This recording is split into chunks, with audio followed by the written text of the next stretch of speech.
இப்போ ரித்திகாவோட point of வியூல இதுதான் லவ் அப்படின்னா என்ன சொல்லுவீங்க? எந்த எதிர்பார்ப்புமே இல்லாம ஒரு பர்சன் மேல வர லவ் தான் வந்து உண்மையான லவ், லாஸ்ட் வரைக்குமே இருக்கும். அதே பர்சன் அந்த லவ் வந்து ரெண்டு பேருமே கிட்டயும் இருக்கணும். ஒருத்தவங்க கிட்ட இருந்து இன்னொருத்தவங்க கிட்ட இல்லாம இருந்தா அது போயிடும்.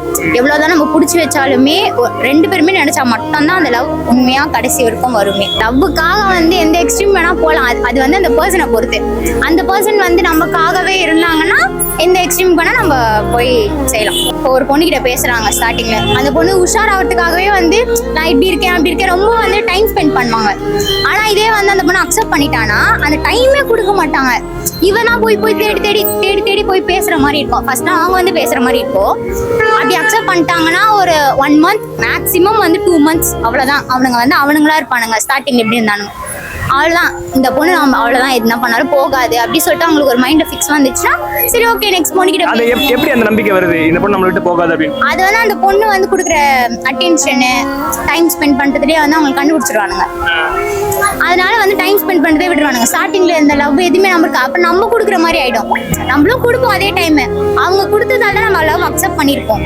இப்போ வந்து அவங்க கொடுக்காம திருப்பி நம்மளே போயிட்டு அவங்க டார்ச்சர் பண்ற மாதிரி அவங்களுக்கு ஃபீல் ஆயிடும். அதனாலே சில டைம்ஸ் வந்து பிரேக்கப் ஆகுது.